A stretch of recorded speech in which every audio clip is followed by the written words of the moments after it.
معظم الناس بتعاني من مشاكل اكتئاب، وعلشان مش متوفر لنا قهوة عدلات ولا عارفين نلاقي هناء تلف ورانا بالبخور وتقول لنا على الهادي على الهادي، تعالى اقول لك بقى شوية مشروبات تظبط معانا المود وتقلل معانا الاكتئاب.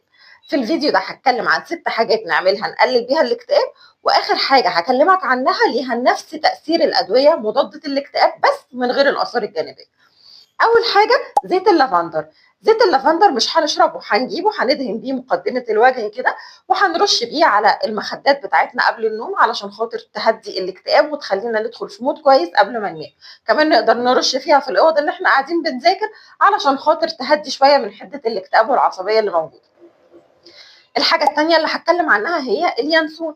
لو عملنا يانسون مغلي وشربناه هيقلل من التوتر والاكتئاب والقلق اللي بيكون موجود، وكمان اليانسون ليه تأثير كويس جدا على الجهاز الهضمي ان هو بيقلل من المشاكل اللي بتصيب الجهاز الهضمي. كمان مهم قوي لو متاح ان احنا نديله رشة زعفران خفيفة كده، هتقلل معانا قوي قوي قوي مشاكل الاجهاد والاكتئاب. الحاجة الثالثة اللي هتكلم عنها هي البابونج.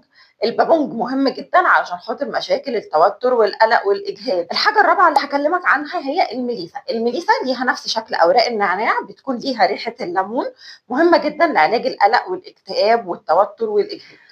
الحاجه الخامسه اللي هكلمك عنها هي الجولدن ميلك.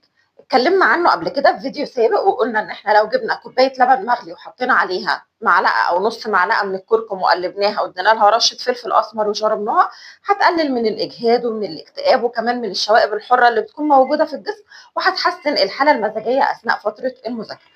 الباب الاخير اللي هكلمك عنه بقى النهارده دوت ليه تأثير كويس جدا لحالات الاكتئاب، والتأثير بتاعه مماثل لأدوية علاج الاكتئاب. هو بيقلل التوتر وبيقلل الإجهاد وبيقلل الاكتئاب، بيقلل من الهبات الساخنة اللي بتيجي للنساء بعد سن الأمل، كمان بيقلل من معدل الكورتيزول السيء أو العالي اللي بتكون موجودة في الجسم.